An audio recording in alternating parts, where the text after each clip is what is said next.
चलते हैं हम। अब अपने गीता पर चलते हैं, अपने गीता का ज्ञान लेने के लिए चलते हैं। चूँकि ज्ञान की तो हमें बहुत आवश्यकता रहती है, हमें ही नहीं रहती है, सबको रहती है। कहते हैं कि ज्ञान के बिन तो जीवन व्यर्थ है।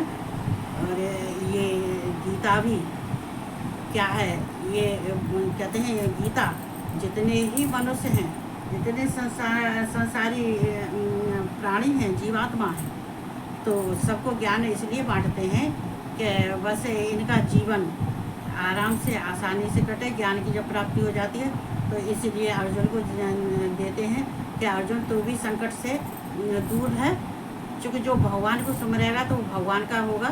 तो इसीलिए हम भी सब प्रार्थना करते हैं, आज चलो वंदना करते हैं और भगवान कृष्ण का आह्वान करते हैं, राधा रानी का भी करते हैं, जोड़ा से करते हैं, बिना जोड़ा के नहीं।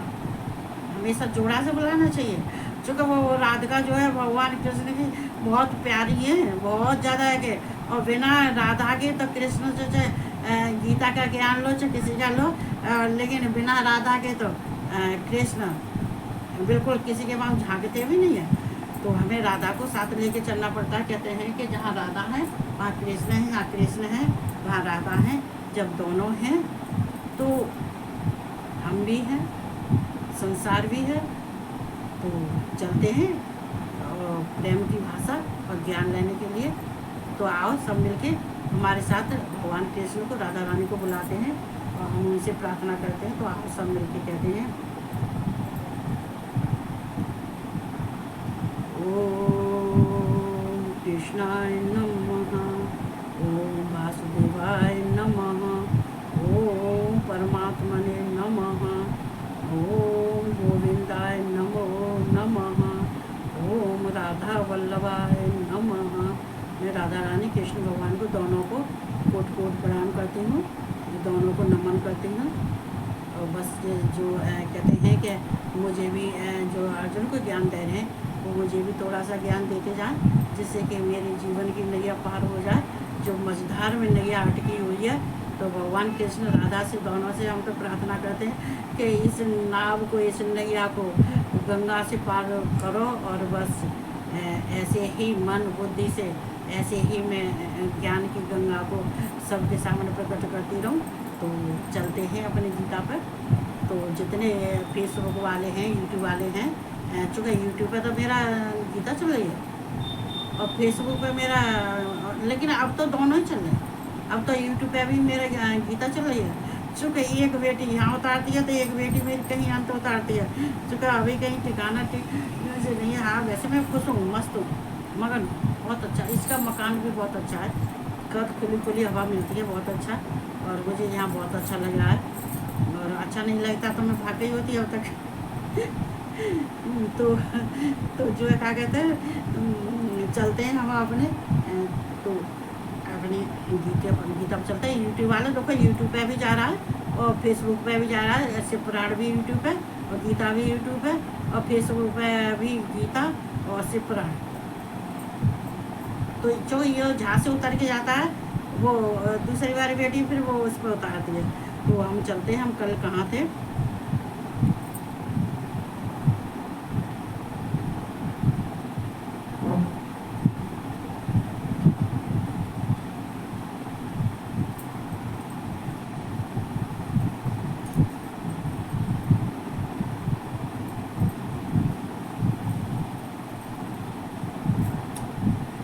तो यहाँ भगवान बता रहे हैं कि मुझ निराकार परमात्मा से यह सब जगत जल से बर्फ, जल से बर्फ ये मैंने सुना दिया था। ये यहाँ सर्वभूतान कौन्ते प्रकृतम यान्ते माम काम कल्पक्षये पुनस्थान कल्पादौ विसर्जाम्यहम्। तो यहाँ भगवान कह रहे हैं, हे अर्जुन, कल्प के अंत में सब भूत मेरी प्रकृति को प्राप्त होते हैं, अर्थात प्रकृति में लीन होते हैं, और कल्प के आदि में उनको मैं फिर रचता हूँ। तो वो यहाँ समझने वाली बात है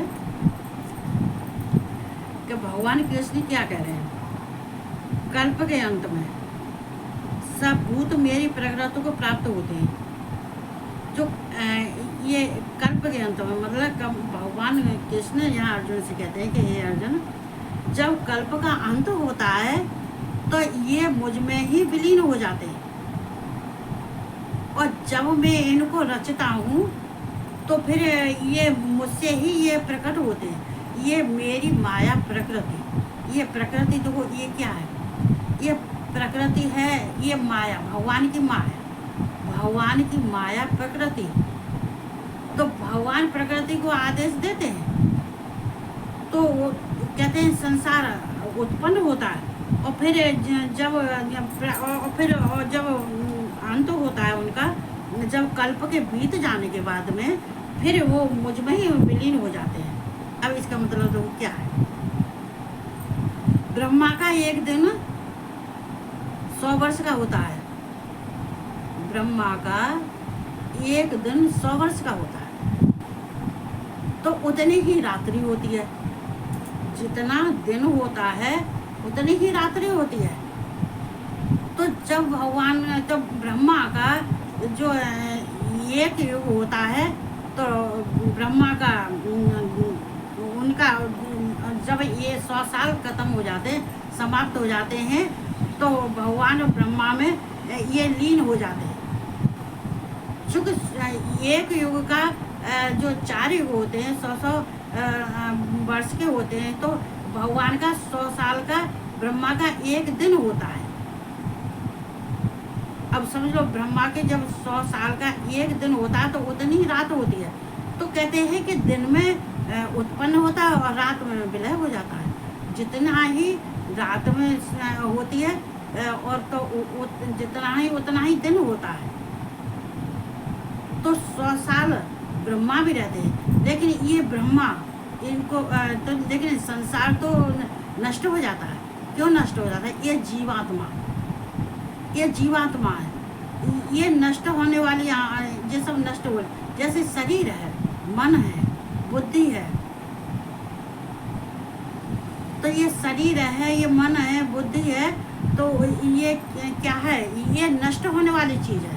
ये तो नष्ट हो जाती हैं, जो हो जाती हैं कि जब ब्रह्मा का 100 वर्ष का एक दिन होता है तो इसमें उत्पन्न होते हैं और नष्ट हो जाते हैं। जब ये अंत होता है, आदि में उत्पन्न होते हैं, और जब इस कहते हैं 100 वर्ष पूरे बीत जाते हैं तो प्रलय हो जाती है, तो कहते हैं प्रलय, उसको महाप्रलय कहते हैं। उसमें कहते हैं भगवान में लीन हो जाते हैं। तो यहाँ भगवान कहते हैं कि जो ब्रह्मा भी लीन हो जाते हैं, लेकिन ब्रह्मा लीन होने के बाद में मतलब लीन नहीं होते, वो सो जाते हैं।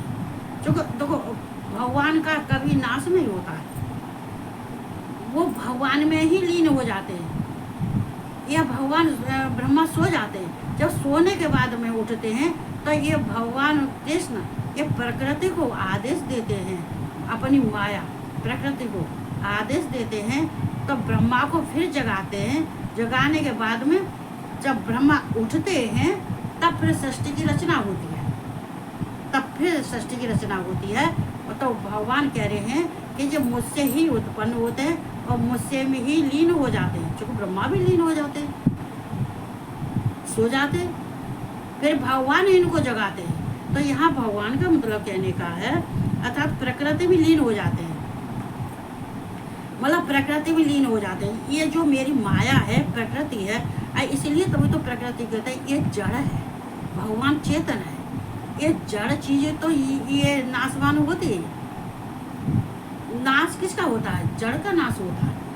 चेतन का कभी, चेतन भगवान अविनाशी परमात्मा का कभी नाश नहीं होता है। वो चेतन है, अविनाशी है, परमात्मा है, ब्रह्म है। तो यहाँ ये प्रकृति में लीन होते हैं और कल्प के आदि में उनको फिर रचता हूँ। फिर मैं अपनी प्रकृति को माया, मेरी अपनी माया जो प्रकृति है उसके द्वारा ब्रह्मा को जगाया जाता है। फिर प्रकृति सृष्टि की रचना करती है। वो क्यों रचना करती है? तो यहाँ पे दोनों चीज़ों में समानता समझनी चाहिए। ये जड़ और चेतन ये भगवान से है। अगर जड़ नहीं, चेतन नहीं होगा तो जड़ कहाँ से होगा? और जड़ नहीं होगा तो भगवान फिर क्या करेंगे? तो भगवान ऐसी वस्तुओं को जो जीवात्मा हैं, शरीर हैं, देहधारी हैं, और जो इंद्रियां हैं, जो तो आज कुछ कह रही हैं, मन है आज कुछ कह रहा है, ये कुछ कह रहा है, ये सारी नष्ट होने वाली चीज़ है। तो ये जड़ है। तो ये जड़ कहते हैं कल्प के अंत में सब भूत मेरी प्रकृति को प्राप्त होते हैं। ये प्रकृति में ही लीन हो जाते हैं। ब्रह्मा भी लीन हो जाते हैं। किस में लीन होता है? ये प्रकृति, ये भगवान कृष्ण की माया है। ये माया है। ये प्रकृति क्या है? ये माया है। तो ये माया, इसमें माया, तो ये प्रकृति में लीन हो जाते हैं। और प्रकृति को ही भगवान सचेत करते हैं। प्रकृति को ही, माया को, अपने को जब संसार रचने के लिए उनको आदेश दे देते हैं, तो प्रकृति से ही संसार की फिर रचना होती है। देखो भगवान कभी ये कार्य नहीं करते हैं। भगवान केवल प्रकृति को आदेश देते हैं। तो यहाँ कल्प के अंत में सब भूत मेरी प्रकृति को प्राप्त होते हैं, अर्थात प्रकृति में ही लीन होते हैं। और कल्प के आदि में, और फिर कल्प के आदि में उनको मैं फिर रचता हूँ। फिर कहते हैं, फिर कल्प शुरू होता है, तब भगवान फिर प्रकृति को आदेश देते हैं और फिर ब्रह्मा को देते हैं। तो ब्रह्मा फिर सो के उठते हैं, तो ब्रह्मा सृष्टि की रचना करते हैं। प्रकृति के द्वारा रचना होती है। तो कोई ये प्रकृति में तो सारा संसार समाया ही हुआ है। तो ये प्रकृति में स्वभावम वसटभ्य विसृजाम पुनः पुनः भूतग्राममिमं कृत्स्नं वशं प्रकृतेर्वशात्। देखो अपने प्रकृति को जहाँ पुनः पुनः बार बार, ये पुनः पुनः आया है, ये बार बार, मतलब प्रकृति में स्वाम वसटभ्यम, अपनी प्रकृति को अंगीकार करके स्वभाव के बल से परतंत्र हुए इस संपूर्ण भूत समुदाय को बार बार उनके कर्मों के अनुसार रचता हूँ। अपनी प्रकृति को अंगीकार करके, मतलब अपनी प्रकृति को, माया रूपी प्रकृति को आगे करता हूँ। ये स्वभाव, ये बल से, ये स्वभाव कहते हैं, ये प्रकृति का जो कहते हैं, प्रकृति के अनुसार जो स्वभाव होता है, जो स्वभाव वाले होते हैं, तो जिसका जो स्वभाव होता है, कहते हैं कि उसमें जब लीन होते हैं और लीन बाद में फिर उत्पन्न होते हैं, तो उनका जैसा जैसे स्वभाव होता है, प्रकृति के अनुसार माया से जैसे जैसे स्वभाव होता है, फिर उनका फिर दोबारा से फिर उनकी वो ही रचना होती है। प्रलय के बाद में जैसे उसके गुण होते हैं, जैसा उसका स्वभाव होता है, बस उसी स्वभाव के अनुसार, उसी गुण के अनुसार प्रलय के बाद में फिर जब अंत कल्प का शुरुआत होती है, तो फिर वो ही उसी स्वभाव के जन्म लेते हैं। ये और बार बार विसर्जन, मतलब इनका अंगीकार स्वभाव बल के परतंत्र, ये प्रकृति के, ये मतलब ये प्रकृति क्या है, ये जीवात्मा क्या है, परतंत्र है। ये प्रकृति जो है, इनको अपने अधिकार में, अपने अंदर समाये रहती है। मतलब संसार किसके अंदर? प्रकृति के। तो ये जीवात्मा प्रकृति के अलग तो नहीं है ना। जब प्रकृति में रह रहे हैं तो स्वतंत्र तो नहीं है। ये परतंत्र मतलब प्रकृति से बंधे हुए हैं, प्रकृति के शासन में रहते हैं। तो ये यहाँ पे यही सुनाया गया है कि ये परतंत्र है।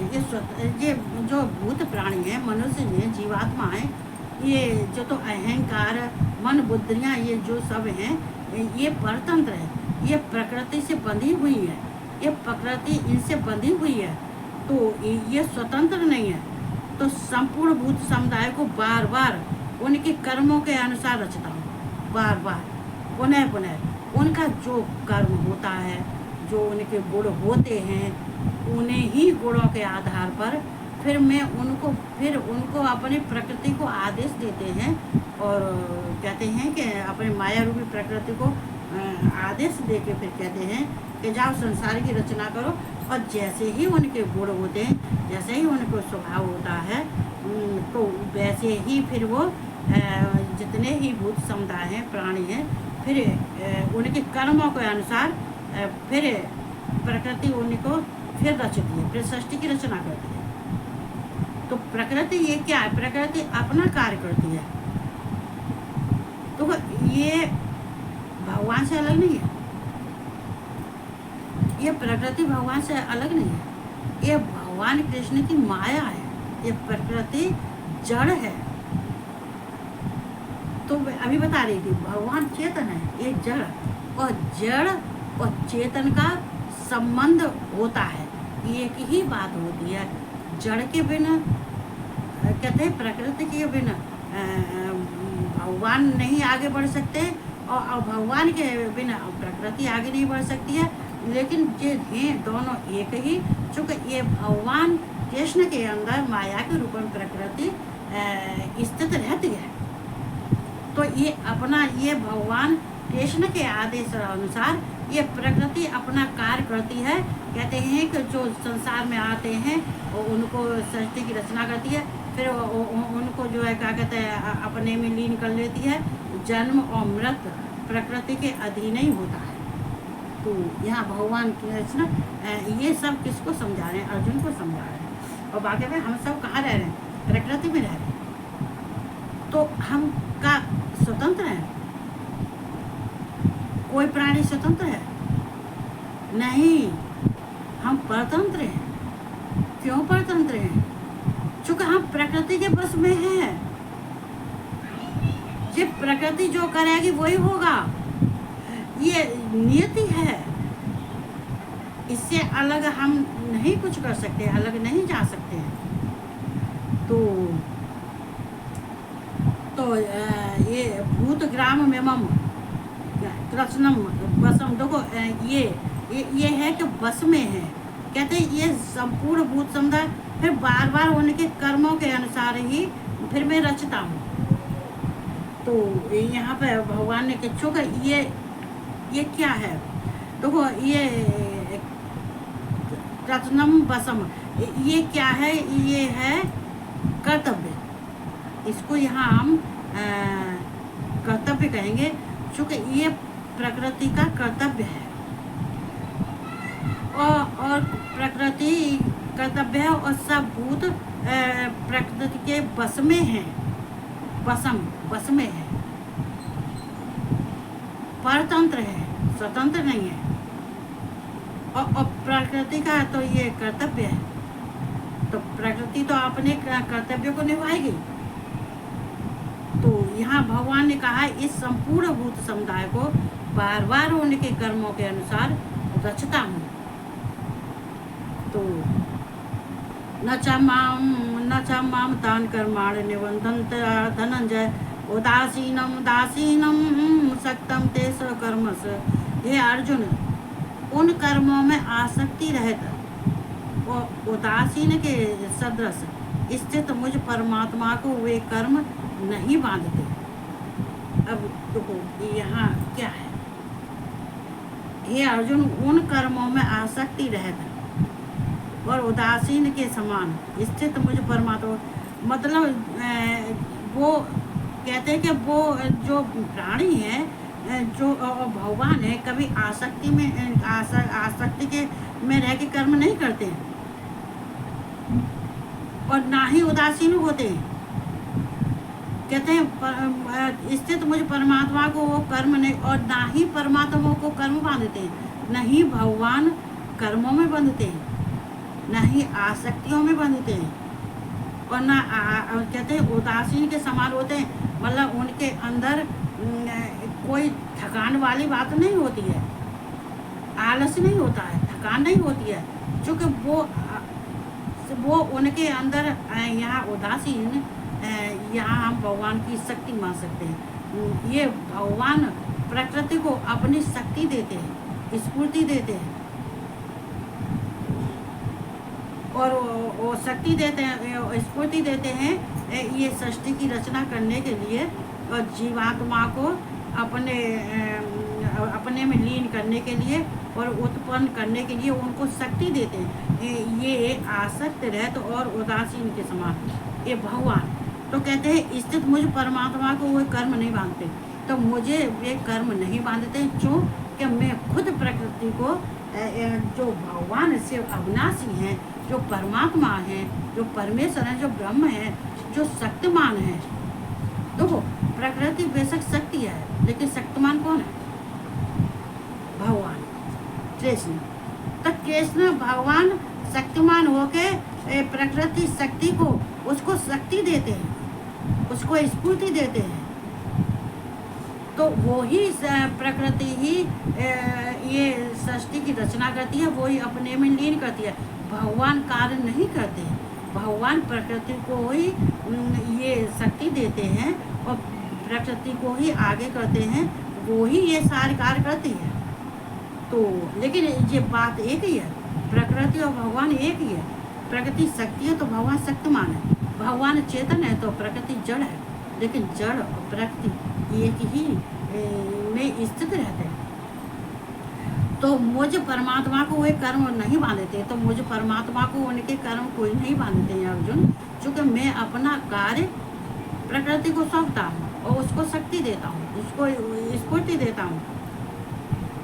तो मयाद छेड़ प्रकृत है सुवते चराचरम हेत नानेन कौनते जगद पर्वतते। हे अर्जुन, मुझे अधिष्ठाता के सकाश से प्रकृति चराचर सहित सर्व जगत को रचती है और इस हेतु से यह संसार चक्र घूम रहा है। देखो यहाँ अधिष्ठाता को हम ये कहेंगे, ये जो है जो ब्रह्मा हिरण्यगर्भ हैं, जो ब्रह्मा हिरण्यगर्भ हैं और भगवान आदि यज्ञ हैं। तो ये भगवान आदि यज्ञ होते हुए भी ये ब्रह्मा को जो है जो हिरण्यमय हैं तो उनको आगे करते हैं, प्रकृति के आगे करते हैं, चूँकि प्रकृति चराचर सहित सर्व जगत को रचती है। तो भगवान यहाँ अधिष्ठाता अपने को कह रहे हैं, कहते हैं मुझ अधिष्ठाता के सकाश से मतलब मेरे अधिष्ठाता मैंने मेरे अधिकार से और मेरे ही अधिकार से और मुझे ही भगवान परमात्मा को कहते हैं कि प्रकृति को चराचर शक्ति सर्व जगत को रचती है, ये मैं ही अधिकार देता हूँ, ये सारा अधिकार मेरा है, मैं ही प्रकृति को आगे करता हूँ। चूँकि मैं जो ब्रह्मा हिरण्यमय है मैं उनको भी मैं ही अधिकार देता हूँ सृष्टि की रचना के लिए और प्रकृति को भी देता हूँ। जो हिरण्यमय ब्रह्मा है वो भी मेरे अधीन है, प्रकृति भी मेरे अधीन है। मैं कहते हैं सबका अधिष्ठात्री, जैसे कि राधा को अधिष्ठात्री कहते हैं ब्रजलोकी, तो ऐसे ही भगवान अधिष्ठाता हैं और भगवान ही जो अविनाशी हैं, चेतन हैं, ये ही, और जो ब्रह्मा हैं ये भी जड़ हैं। तो ब्रह्मा को भी यहाँ पे ये भी प्रकृति के बस में, क्योंकि जब संसार जब का विलय हो जाता है, संसार के जब महाप्रलय हो जाता है तो ब्रह्मा का भी हो जाता है, तो प्रकृति में भी इनको भी प्रकृति में ही संभाला जाएगा, इनको ही जड़ में भी संभाला जाएगा ब्रह्मा को। तो यहाँ भगवान कहते हैं कि मेरे अधिकार से ये सब पे अधिकार मेरा है, ब्रह्मा है, प्रकृति है, मनुष्य है, जीव है, जीवात्मा है, जितने हैं सब पे मेरा अधिकार है, सब मेरे अधिकार में ही रहते हैं और मेरे अधिकार से ही सारा काम करते हैं। ब्रह्मा हो चाहे प्रकृति हो, ये सब मैं इनको अधिकार जो देता हूँ सर्व जगत को रचने के लिए, तो ये जगत की रचना करते हैं। इन सब का अधिष्ठाता मैं हूँ, भगवान परम ब्रह्म परमात्मा अपने को कह रहे अधिष्ठाता। ये भगवान कृष्ण को जाता है, ये वाचक भगवान कृष्ण का वाचक है। तो और इस हेतु से यह संसार चक्र घूम रहा है।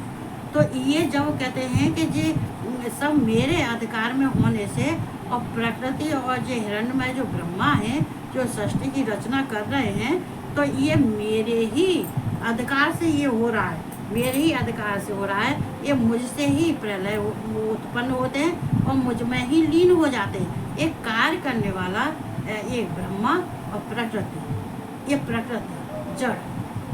तो यहाँ भगवान कहते हैं हे अर्जुन, और इस हेतु से ही संसार चक्र, इसीलिए इसी कार्य में इसी कार्य से ये संसार का चक्र चल रहा है। ये सब मेरे अधिकार से होता है। जब मैं अधिकार प्रकृति को देता हूँ, ये मेरी माया है, जो मैं अधिकार देता हूँ वो प्रकृति करती है। चूँकि हिरण्यमय ब्रह्मा है वो भी नष्ट होने वाले हैं, उनका भी लय होता है। तो यहाँ अवजानंत मूढ़ा मानसी तन्मासतम परम भाव जानंतो मम भूत महेश्वरम। मेरे परम भाव से, तो कोई यहाँ पे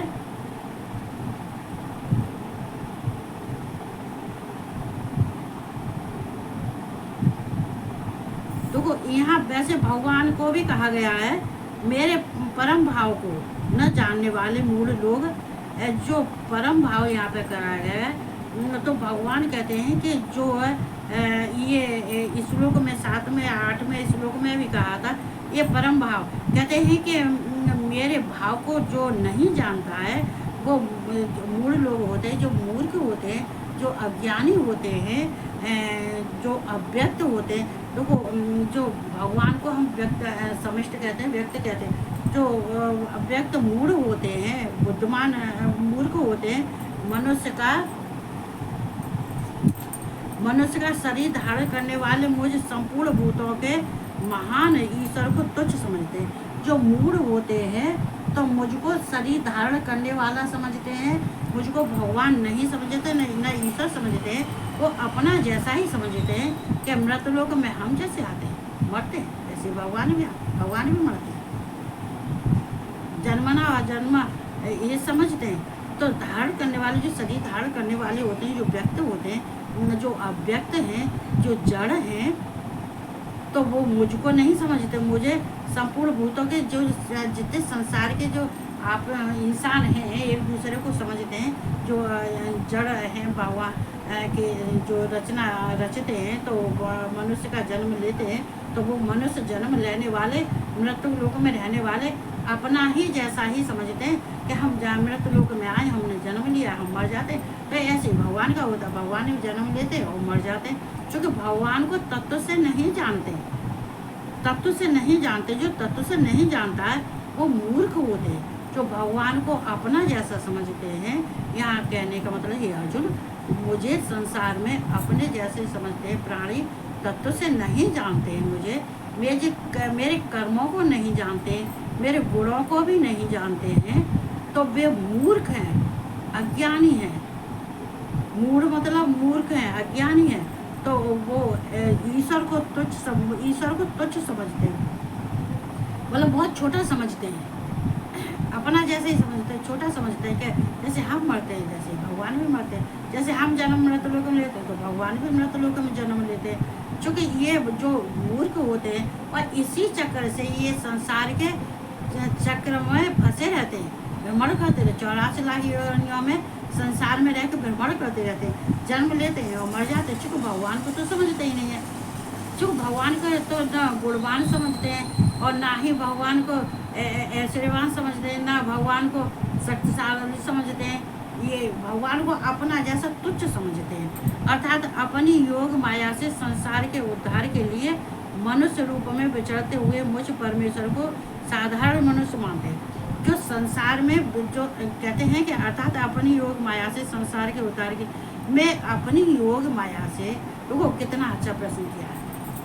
देखो यही तो ये वैसे योगियों के लिए भी है और हम लोगों के लिए भी है, सबके लिए है कि अपनी योग माया से संसार। तो वो हे अर्जुन, मैं अपनी योग माया से इस संसार का उद्धार करने के लिए मैं जन्म लेता हूँ।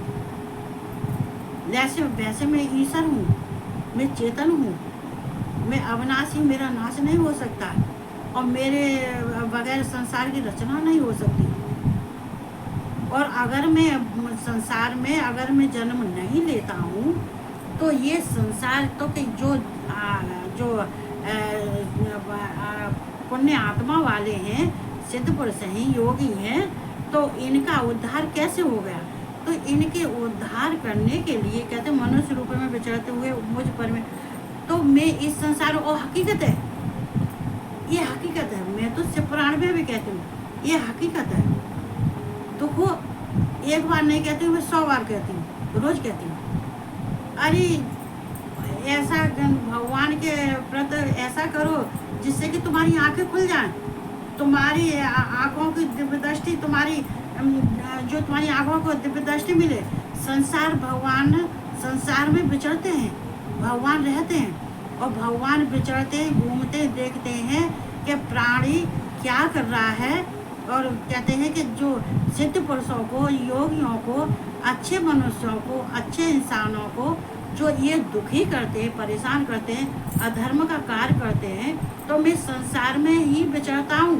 और जो संसार में विचरने के कारण और ये मुझे नहीं जान सकते कि ये भगवान है कौन है, और मैं जन्म लेता हूँ सबके उद्धार के लिए, संसार के उद्धार के लिए मैं जन्म लेता हूँ और मैं पृथ्वी पर विचरता भी हूँ। कहते हैं तो यहाँ देखो कितनी अच्छी बात कही, और ये बात हकीकत सही है। भगवान संसार में हैं, रहते हैं। अब किसको दिखाई देते, किसको नहीं दिखाई देते। चूँकि भगवान अब संतों को कहते नहीं है कि संतों को आदमियों ने ऐसा भूत निकाल लिया है कि ये संत नहीं है, ये जे तो सब संत नहीं होते, और सब जो है क्या कहते दर्द नहीं होते। संत भी सब तरह के होते हैं, जैसे इंसान सब तरह के होते हैं। इंसान भी कोई जो नहीं कि अच्छे पढ़े, इतने बुरे कुकर्म करने वाले पढ़े हैं कि उनका अगर तो यहाँ पे बैठे के कुछ हम गीता पढ़ रहे हैं तो नहीं कहना चाहिए, लेकिन तो सब संत एक से नहीं होते, तो सब इंसान भी एक से नहीं होते हैं। इतने कुकर्मी पढ़े, इतने कुकर्मी पढ़े कि जिनकी कहने में भी शर्म आती है, देखने की तो बहुत दूर रही। कहता है उनको अपनी आंखों से ऐसे इंसान को नहीं देखना चाहिए। तो यहाँ संसार के उद्धार के लिए मनुष्य रूप में विचरते हुए मुझे परमेश्वर को साधारण मनुष्य समझते हैं, साधारण समझते हैं। मतलब ये चूँकि मैं तो उद्धार करने के लिए आता हूँ, संसार का उद्धार करने के लिए, चूँकि धर्म की स्थापना करने के लिए, धर्म की स्थापना करने के लिए भगवान संसार में आते हैं, अच्छे इंसानों की मदद करने के लिए और सबको ज्ञान बांटने के लिए भगवान संसार में आते हैं। लेकिन मनुष्य उनको नहीं समझते, मनुष्य उनको साधारण समझते हैं। तो यहाँ अर्जुन कहते हैं, तो इतना मैं कहते हुए अपने वाणी को विराम दूंगी जो है। तो ये भगवान, तो हमें क्या करना चाहिए, तो हमें भगवान के ज्ञान को सुनना चाहिए। चूँकि ये भगवान जो कहते हैं वाकई में ही हकीकत है। धर्म की स्थापना के लिए भगवान जन्म लेते हैं, लेकिन भगवान जन्म लेने के कारण भगवान ये तो नहीं है कि नाशवान है, कि जड़ है, क्या वो चेतन नहीं है, क्या वो ब्रह्म नहीं है।